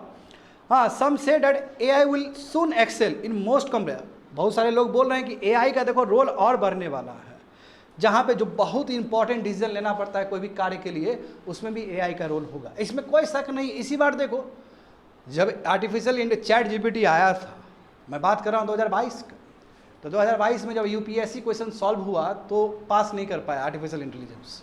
2023 में भी आर्टिफिशियल इंटेलिजेंस फेल कर गया UPSC में। मैं देखो, ये 2024 का जो पेपर आर्टिफिशियल इंटेलिजेंस को सॉल्व करने के लिए दिया गया, तो बाबू 2 और 5 मिनट के अंदर आर्टिफिशियल इंटेलिजेंस ने 160 नंबर ला के दिखा दिया।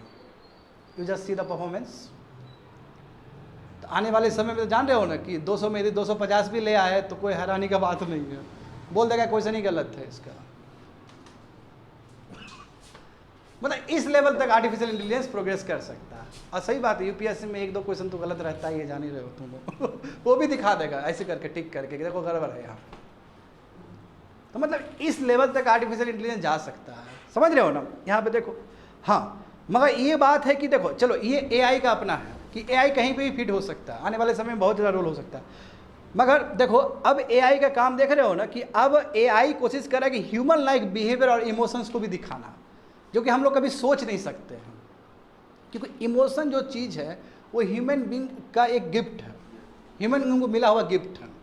मगर कोशिश ये है कि AI को इतना हम और बेटर बनाए कि ह्यूमन का जो सबसे खास जो चीज़ है, इमोशंस, इंट्यूशन, वो भी AI कर ले।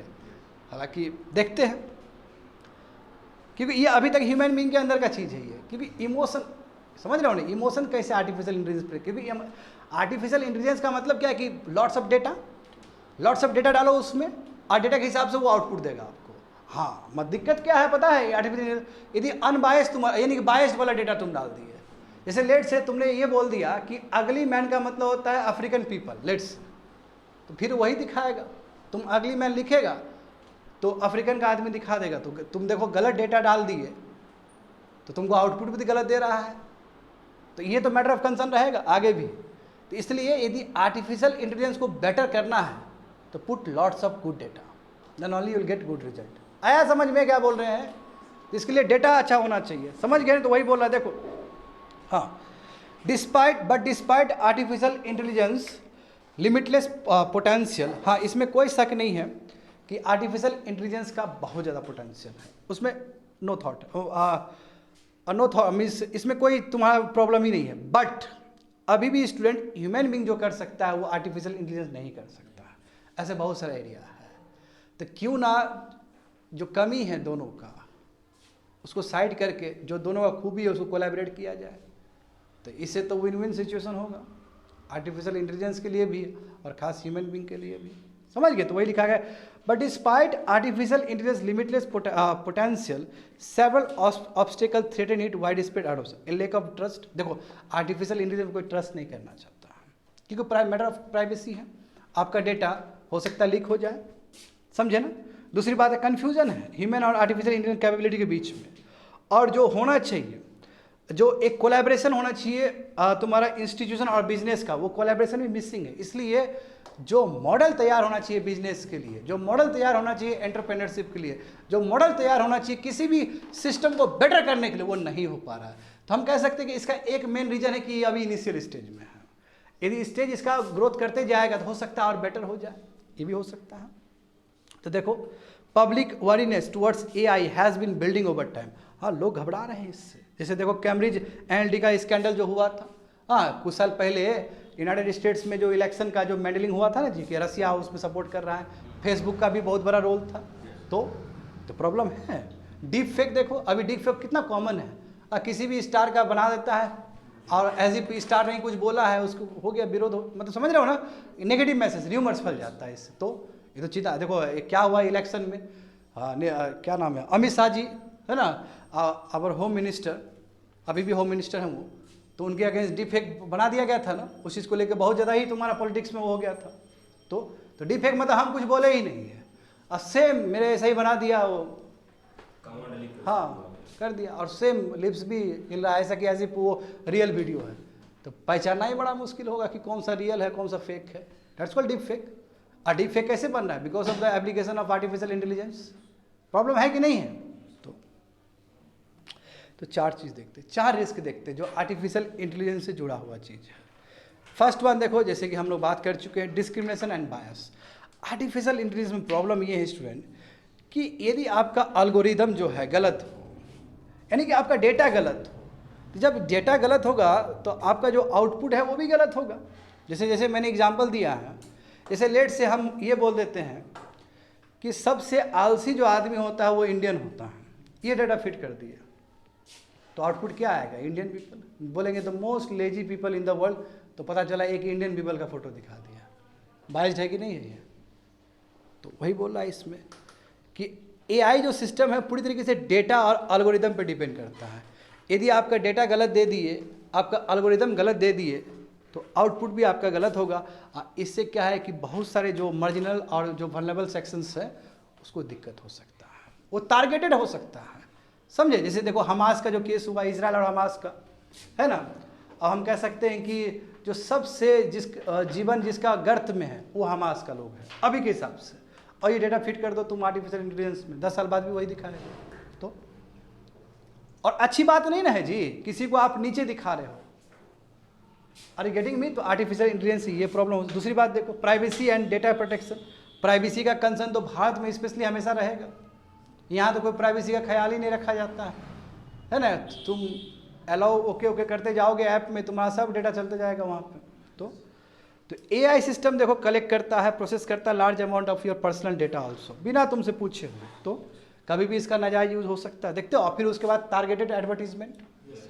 यदि तुम मान लो कि एक बार कभी स्विगी में, जोमेटो में कोई मंगवाया हो सामान, तो बाबू तुमको 10 साल तक मैसेज आते रहेगा, आज ले लीजिए, आज 70% फ्री है, ये है वो है, बताओ, है ना। और कुछ एकदम तो गलत है कि नहीं है? तुम्हारा पर्सनल डेटा को मैनिपुलेट किया जा रहा है। और तुम यदि मान लो कि तुम ई-कॉमर्स साइट से खाली तुम दवाई ले रहे हो, तो तुमको नेक्स्ट दवाई के लिए भी एडवर्टीजमेंट आ जाएगा, ये खाओ पतंजलि नया निकाला है। तो टारगेटेड एडवर्टीजमेंट हो रहा है कि नहीं हो रहा है? तो थर्ड देखो, सेफ्टी एंड सिक्योरिटी का हमेशा रहेगा। देखो इससे तुम्हारा साइकोलॉजिकल हार्म हो सकता है, इन्वायरमेंटल इम्पैक्ट हो सकता है। देखो ना, एआई हमेशा तुम्हारा ये साइबर अटैक नहीं हो सकता है क्या इस पर? तुरंत साइबर अटैक। देखो ना कितना बड़ा एम्स का साइबर अटैक हुआ। एम्स का डेटा लीक हो गया। उससे पहले 2021 में तुम्हारा मुंबई में तुम्हारा वो पावर कट हो गया था। हाँ, मुंबई में तुम्हारा पावर जो इलेक्ट्रिसिटी है वो कट हो गया। तो साइबर अटैक कहीं से भी हो सकता है, समझ गए ना। And last one is your transparency and explainability. इसका मतलब क्या कि देखो, आदमी कोई काम करता है, तुम्हारे ऐसा मेरे ऐसा आदमी कोई काम करे तो हम लोग अकाउंटेबल है कि देखो सॉरी मैंने तुमको ऐसा बोल दिया, आई एम सो सॉरी। नहीं, कोई गलत काम हुआ, एआई तुमको बोलेगा क्या ऐसा? बोले भागो, फिर तुम्हारा ही फोटो दिखाएंगे हम। एआई रेक्टिफाई नहीं करेगा अपने आप को, उसके लिए हमें और डेटा डालना पड़ेगा। तो ह्यूमन बीइंग समहाउ अकाउंटेबल है अपने वर्क को लेके, एआई अकाउंटेबल नहीं है। एक बार जो गलत छाप दिया तो वही चीज़ है। तो दिस कैन इम्पीड अकाउंटेबिलिटी घटेगा इससे। अकाउंटेबिलिटी समझते हो ना, आंसरेबल अपने वर्क को लेके। आगे देखो, तो artificial and human intelligence are complementary. देखो ये बहुत इंपॉर्टेंट चीज़ है, यहाँ से एक ऐसे भी बन सकता है विद्यार्थी लोग। तो देखो दोनों कम्प्लीमेंट्री है। कम्प्लीमेंट्री का मतलब क्या है कि जो चीज़ ह्यूमन बीइंग में नहीं है वो चीज़ आर्टिफिशियल इंटेलिजेंस में है, जो चीज़ आर्टिफिशियल इंटेलिजेंस में नहीं है वो ह्यूमन बीइंग में है। तो दोनों यदि कोलैबोरेट करें तो एक कंप्लीट सोल्यूशन हमें मिल सकता है। समझ गए? तो देखो एग्जांपल देखो कि आर्टिफिशियल इंटेलिजेंस और ह्यूमन इंटेलिजेंस दोनों अलग है। अलग होने के बाद भी क्या है, वो कंप्लीमेंट्री है, यानी कि दोनों आ जाए एक साथ में तो कंप्लीट हो जाएगा कोई भी चीज़। डिस्टिंक्ट है, डिफरेंट है, बट कंप्लीमेंट्री है, यानी कि ये जो चीज़ उसके पास नहीं है तो वो चीज़ इसके पास है। एग्जाम्पल देखो स्टूडेंट, ये जानते हो कि ह्यूमन यूनिक स्ट्रेंथ है, क्रिएटिविटी नहीं, इंट्यूशन। कुछ करने से पहले ही हमें भनक लग जाता है कि ओ छोड़ो ये नहीं करेंगे। इंट्यूशन है कि नहीं है? ये तो एआई में नहीं हो सकता है। एथिकल जजमेंट है, या कुछ करने से पहले दिमाग में आया कि नहीं ये गलत रास्ता, ये नहीं करेंगे, ये ह्यूमन बीइंग के अंदर ही है। हाँ, वैल्यूबल, और ये सभी चीज़, चाहे इंट्यूशन हो, चाहे क्रिएटिविटी हो, चाहे इनोवेशन हो, चाहे एथिकल मॉरल वैल्यूज हो, ये सभी चीज़ इंपॉर्टेंट है डिसीजन मेकिंग के लिए। ये तो आर्टिफिशियल इंटेलिजेंस में नहीं है। और इसको लाना मुश्किल चीज़ है, वो भी डेटा के थ्रू ही ला सकते हैं। ये तो बहुत डिफिकल्ट है। बट एक दूसरा देखो, दूसरा दृष्टिकोण देखो, दूसरा कोइन का साइड देखो। जहाँ तक सवाल है कॉग्निटिव लिमिटेशन का, तो आदमी को उतना डेटा याद नहीं है आदमी को। अभी तुमको जो पढ़ा रहे हैं हम बोलेंगे एग्जैक्ट प्रोड्यूस करो तो नहीं कर पाओगे, नहीं कर पाओगे। या फिर जो हम अभी पढ़ा रहे हैं थोड़ी देर में हमको फिर एक बार बोले पढ़ाने के लिए, तो मैं खुद ही रिपीट नहीं कर पाऊंगा ये सब चीज़ जो मैं बोल रहा हूँ। तो इसका मतलब ह्यूमन बीइंग बात कॉग्निटिव लिमिटलेस है, उतना इसका मतलब क्या है तुम्हारी लिमिटेशन है। लिमिटेशन है, बहुत कम डेटा हम याद रख सकते हैं। एआई के पास कोई लिमिटेशन नहीं है, एआई करोड़ों करोड़ डेटा डाल सकते हैं। जब ये दोनों का कोलैबोरेशन होगा तो डिसीजन मेकिंग बेटर होगा कि नहीं होगा, समझ गए। तो वही चीज़ है। तो computers AI can handle vast data. इंसान का जो कॉग्निटिव क्या है लिमिटेशन है, उतना डेटा स्टोर नहीं कर सकते हैं। तो वही दोनों का जो स्ट्रेंथ है, ह्यूमन बीइंग का जो स्ट्रेंथ है, एआई का जो, दोनों को कोलैबोरेट करो एंड देन टेक डिसीजन, समझ गए। तो गवर्नमेंट एंड बिजनेस नीड, यानी कि जो भी गवर्नमेंट सेक्टर है, बिजनेस सेक्टर है, उसको चाहिए विद्यार्थी कि कैसे स्ट्रेटेजी बनाया जाए। नीड क्लियर स्ट्रेटेजी क्लियर होना चाहिए, ताकि उसको समझ में आए कि जॉब लॉस हो रहा है तो कैसे जॉब एलिविएट हो, कैसे जॉब नया क्रिएट हो। हाँ, जाहिर सी बात है, कभी भी कोई नया टेक्नोलॉजी आएगा तो जॉब तो खराब करेगा ही करेगा। जैसे देखो, एक समय बैंक में कंप्यूटर नहीं था, तो बैंक में कंप्यूटर आया तो न्यू डायमेंशन। पहले ये था, क्या बोलते उसको, टाइपराइटर था। टाइपराइटर को रिप्लेस किया ना कंप्यूटर ने। अभी देखो, कंप्यूटर को रिप्लेस किया तुम्हारा लैपटॉप ने, लैपटॉप को रिप्लेस किया मोबाइल फ़ोन ने। तो डैट डजंट मीन कि जॉब खत्म ही करता है, जॉब नए तरीके से क्रिएट भी तो करता है। बट उसके लिए आपके अंदर ट्रेनिंग होना चाहिए, उसके लिए आपके अंदर कैपेबिलिटी होना चाहिए। देखो ना, जब अरिजीत सिंह से इंटरव्यू में पूछा गया कि एआई बेटर है कि खराब है, तो अरिजीत सिंह ने कहा कि एआई बेटर है। क्योंकि जो हमें रियाज करने में टाइम लगता था, जो सीखने में 1 साल 1.5 साल जो हम सीखते थे आवाज़ को गेन करने में, अभी हम लोग 1 मिनट 1.5 मिनट में ही एआई कैलिब्रेट करके कर लेते हैं और उस हिसाब से रियाज करते हैं। तो यानी कि जो आदमी अच्छे से करना चाहेगा एआई से, तो कर सकता है और इससे भी न्यू जॉब क्रिएट हो सकता है। यदि न्यू जॉब क्रिएट नहीं होता तो एनवीडिया कंपनी क्यों इतना आगे बढ़ता, सोचने वाली बात है। तो नॉर्म ऑफ द डे तो आर्टिफिशियल इंटेलिजेंस ही है, भले तुम मानो या ना मानो। आने वाले समय में हम लोग को भी उसी दिशा में जाना पड़ेगा। तो देखो, वही चीज़ बोला गया है कि कैसे जॉब लॉस का जो है प्रॉब्लम जो है, कैसे उसको हम लोग एड्रेस करें, कैसे ट्रांसपेरेंसी बढ़ाएं, कैसे एजुकेट करें, कैसे ट्रेनिंग करें, ताकि सब अपॉर्चुनिटी ग्रैब हो। क्योंकि नया टेक्नोलॉजी आएगा तो रिप्लेस तो करेगा विथ सम बेटर अपॉर्चुनिटी है। समझ गए स्टूडेंट। तो वे फॉरवर्ड क्या है, आय का रास्ता क्या है। तो आय का रास्ता ये है कि देखो, भारत ने अभी recently digital personal data protection act पास किया। हाँ, श्री कृष्णा कमेटी जानते हो तुम लोग, उसके रिकमेंडेशन के हिसाब से। हाँ, तो बिल्कुल ये बहुत इंपॉर्टेंट लेजिस्लेशन है, ठीक है। ये अलग बात है कि इसमें बहुत सारे लो फॉल्स हैं, तुम लोग जानते हो। हाँ, तो ये कोशिश हमारा ये रहेगा कि कैसे हम बेस्ट बिजनेस मॉडल सब क्रिएट करें with the help of artificial intelligence, but at the same time privacy का ख्याल रखा जाए। हम कोई भी कंज्यूमर का जो डेटा है उसको मिसयूज़ ना किया जाए, समझ गए। हाँ, तो कंपनी वही लिखा गया देखो सेकंड में कि कंपनी को क्लियर करना होगा, डिफाइन करना होगा पर्सनल इन्फॉर्मेशन को, समझे। हाँ, कोलैबोरेशन करना होगा अलग इंस्टीट्यूशन से, जितने भी इंस्टीट्यूशन है सबको स्टेक होल्डर बना के चलना होगा। पब्लिक ट्रस्ट को मेंटेन करना होगा, समझे, पब्लिक ट्रस्ट को मेंटेन करना होगा। And last one, business need robust AI governance framework, यानी कि हमें बहुत बेहतर, यदि बिजनेस मॉडल को आगे ले जाना है आपको, यदि अब देखो ना, अब तुम खुद देखो, प्रधानमंत्री जनधन योजना, आज जाम जो है, जाम मतलब तुम्हारा जनधन, आधार और मोबाइल फ़ोन, हाँ ट्रिनिटी है ना, तीनों का संगम है ये। उसकी वजह से गवर्नमेंट ऑफ इंडिया को कितना फ़ायदा हुआ। यानी कि टेक्नोलॉजी हमेशा गुड गवर्नेंस को आगे प्रमोट करता है। तो यानी कि आपका जब आर्टिफिशियल इंटेलिजेंस का एफिशिएंसी और इंक्रीज़ हो तो बिजनेस मॉडल बेटर होगा, एडमिनिस्ट्रेटिव मॉडल बेटर होगा, समझ गए ना। बट जो प्रॉब्लम एसोसिएटेड है उसको तो आपको एड्रेस करना पड़ेगा। जैसे प्रॉब्लम क्या क्या है तुम्हारा, एथिकल कंसर्न है, लीगल कंसर्न है, सोशल उसका इम्पैक्ट हो सकता है। वो सब चीज़ को एड्रेस करते हुए आर्टिफिशियल इंटेलिजेंस का यूज़ करना डिफरेंट सेक्टर में, गवर्नेंस में, बिजनेस मॉडल्स में, ठीक है, टीचिंग में, हर जगह ही इसको यूज़ हो सकता है। बट जो कंसर्न्स हैं, कंसर्न्स को भी एड्रेस करते हुए, समझ गए स्टूडेंट। तो एआई देखो, AI we can use in different sectors, completed. Last one देखते, बहुत छोटा है, देखो droughts and downpours are a reality, it is a time for water accounting. देखो क्या है, एक तरफ सूखा है, जमीन बहुत सूखा है, ड्राउट है, और एक तरफ खूब भाई पानी पड़ रहा है, डाउनपोर मतलब क्या है, बहुत बारिश हो रहा है। ये अभी रियलिटी, हार्श रियलिटी है क्लाइमेट चेंज का। सही बात है कि नहीं बताओ तो? क्योंकि टेम्पोरल वेरिएशन है माय डियर स्टूडेंट। मानसून में ही देखो ना, पिछले साल का मानसून देखो, उससे पिछले साल का देखो तुम, भले ही तुम्हारा ओवरऑल जो रेनफॉल है वो नॉर्मल के आसपास आ जा रहा है। और नॉर्मल रेनफॉल कितना है, 110 से लेकर 115 सेंटीमीटर इन द ईयर, और 75 to 80 सेंटीमीटर हमको मानसून में मिल जाता है। करेक्ट है कि नहीं है? क्योंकि 75% तो हमें मिल जाता है मानसून में ही। अब देखो मोटा मोटी तो बहुत नीचे तो नहीं जाता है हमारा नॉर्मल रेनफॉल से, नॉर्मल रेनफॉल आपको मिल जाएगा, but the thing is that variation बहुत ज़्यादा है। ठीक है, देखो सिलेबस, यूपीएससी का सिलेबस है जीएस पेपर 3 इकोनॉमिक डेवलपमेंट। तो मुद्दा देखते हैं, ये जो ड्रॉट और जो डाउनपोर है, यानी कि एक तरफ सूखा एक तरफ बहुत ज़्यादा पानी, ये रियलिटी है क्लाइमेट चेंज का। हाँ देखो अभी हम लोग इस तरह का प्रॉब्लम फेस कर रहे हैं, करेक्ट। और देखो अब इसका प्रॉब्लम क्या है बच्चे लोग, तुम लोग को लग रहा होगा कि पानी यदि बहुत ज़्यादा पड़ रहा है तो जो ग्राउंड वाटर रिचार्ज है वो तो बहुत अच्छे से हो जाएगा, तो ऐसा नहीं है। अचानक यदि 1-2 दिन में बारिश हो जाए, 1 महीना का बारिश हो जाए, तो उससे ग्राउंड वाटर रिचार्ज नहीं होता है ठीक से।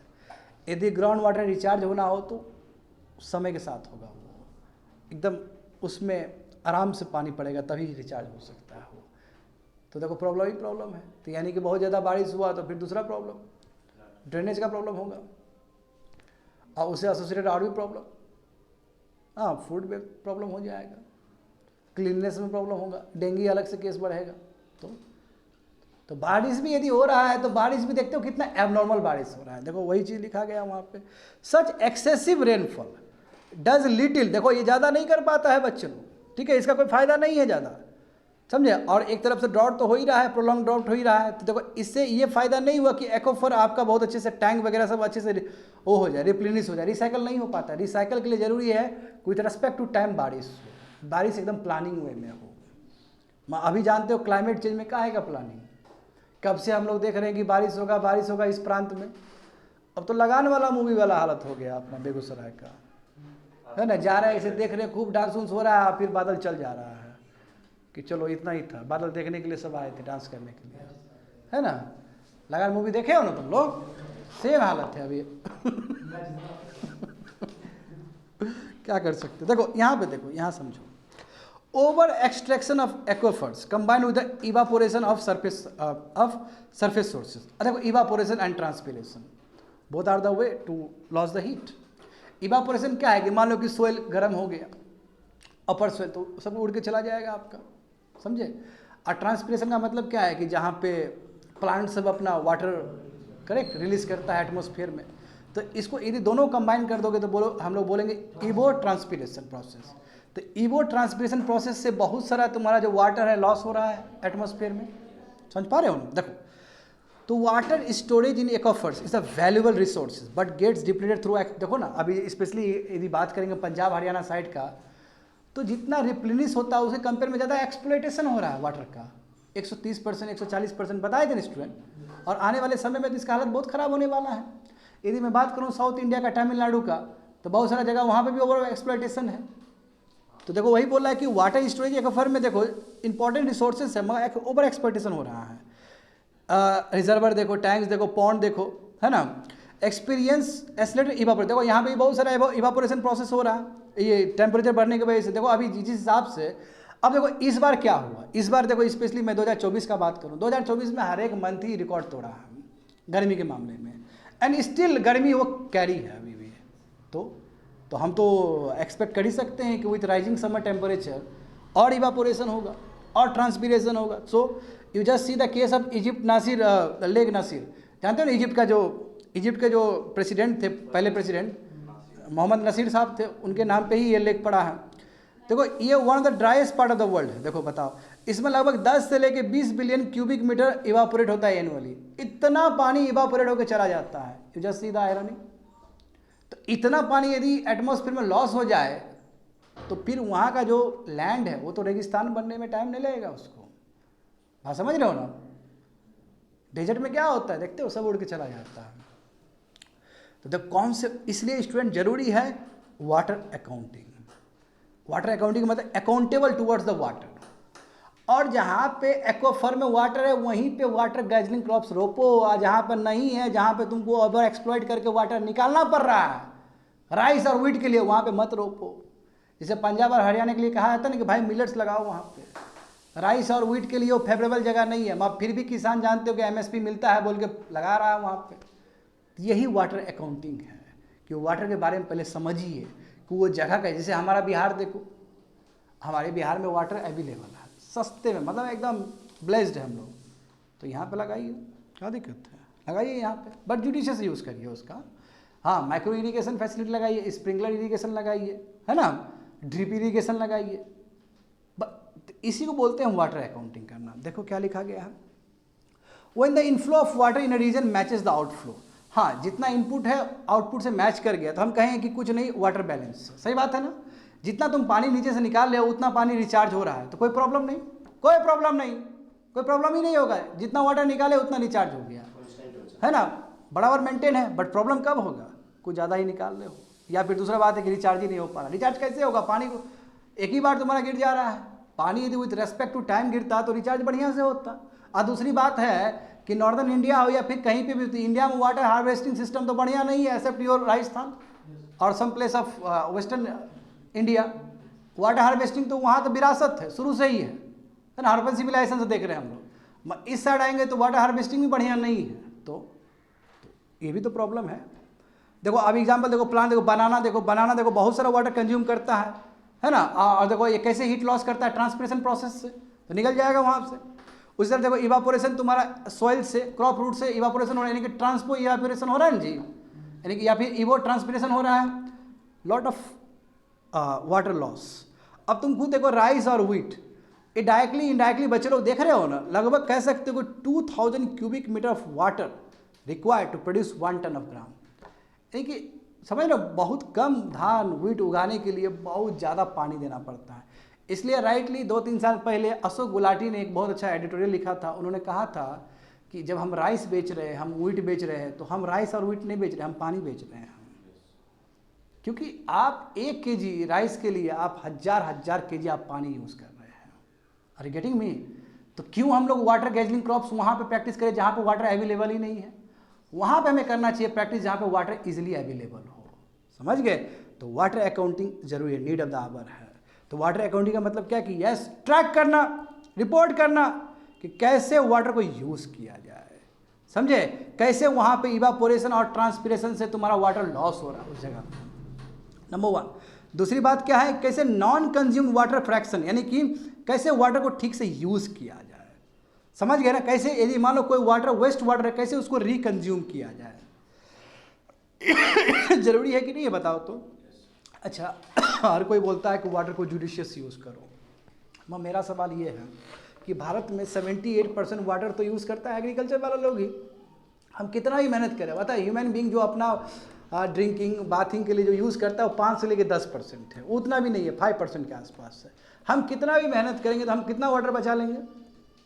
मैं just see the irony of farmers are using 78% in agriculture, in water in agriculture. So तो वाटर अकाउंटिंग जरूरी है कि नहीं है जरूरी उन लोग के लिए? तो वही, for example in situation where agriculture run off and waste water could be treated and used at affordable cost. जानते हो सर्फेस रन ऑफ होता है, पानी फालतू का जा रहा है नीचे, सोइल इरोजन भी होने का चांस है, उसको कैसे टैप किया जाए, उसको कैसे यूज़ किया जाए, जो वेस्ट वाटर है उसको कैसे रिसाइकल करके बेटर किया जाए, यानी कि सर्कुलर इकोनॉमी को कैसे प्रमोट किया जाए। समझ गए? ये नीड ऑफ द आवर होना चाहिए। तो water accounting is quite feasible today. हाँ, बहुत ईजी है। अभी देखो ना, आर्टिफिशियल इंटेलिजेंस टेक्नोलॉजी है, सेंसर है तुम्हारा, हाँ, ट्रांसड्यूसर है तुम्हारा, हाँ, ये सैटेलाइट है, सेंसर है, एवरीथिंग इज एबल। ड्रोन है, देखते हो ड्रोन का कितना फायदा होता है, वो वहाँ जा सकता है जहाँ ह्यूमन बीइंग भी नहीं जा सकता है। वहाँ पे देखो, वहाँ पे चेक हो जाएगा कितना वाटर का रिक्वायरमेंट है, लैंड कैसा है, उस हिसाब से अकाउंट करो। तो वही बोला कि देखो अभी तो बहुत ईजी है वाटर अकाउंटिंग। क्यों? अभी देखो, thanks to your satellites, thanks to your sensor, drones, artificial intelligence technology. देखो अब ये सब चीज़ को, ये जितने भी टूल्स मैंने लिया है नाम, सेंसर, सैटेलाइट, ड्रोन्स को, इसको रिकैलकुलेट करो, आर्टिफिशियल इंटेलिजेंस लिंक करो तुम डिटेल्ड एनालिटिक्स से, तो तुमको lot of information will get. और उस हिसाब से प्रैक्टिस करो वहाँ पे, उस हिसाब से बोलो कि वो जगह सही है कि नहीं है तुम्हारा एग्रीकल्चर के लिए। मिलेट्स के लिए कौन सा जगह सही है, कौन सा जगह तुम्हारा राइस के लिए सही है, कौन सा जगह तुम्हारा व्हीट के लिए सही है, अपने आप डिसाइड हो जाएगा। तो इसलिए it depends on the communities, ये कैसे कम्युनिटीज इस चीज़ को ले, और कैसे and communities must give focus on इबो ट्रांसपिरेशन रेट, यानी कि कहाँ पे इबो ट्रांसपिरेशन हो रहा है। यदि किसी जगह पे ज़्यादा हो रहा है तो भाई वहाँ पे प्रैक्टिस मत करो वाटर गैजरिंग क्रॉप्स, यदि कहीं पे कम हो रहा है तो वहाँ प्रैक्टिस करो, हाँ प्रोवाइडेड वहाँ पे वाटर एक्वाफर्स अच्छा हो। तो ये एक तरह से एक नया एक डायमेंशन दिया है कि इबो जो ट्रांसपिरेशन जो हो रहा है उसको देखते हुए आप वाटर अकाउंटिंग सिस्टम लाइए और बेटर करिए, क्योंकि वाटर आप जानते हैं कि 2030 तक India will suffer a lot water scarcity. हम लोग जानते हैं WH बहुत सारा रिपोर्ट, संस्था का रिपोर्ट आया था ना कि 2030 तक बुरा स्थिति हो जाएगा भारत का। तो ऐसे केस में water accounting is the need of the hour, और स्पेशली एग्रीकल्चर में ज़रूरी है, क्योंकि एग्रीकल्चर में ही सब ज़्यादा वाटर हमारा कंज्यूम होता है। That's it, completed.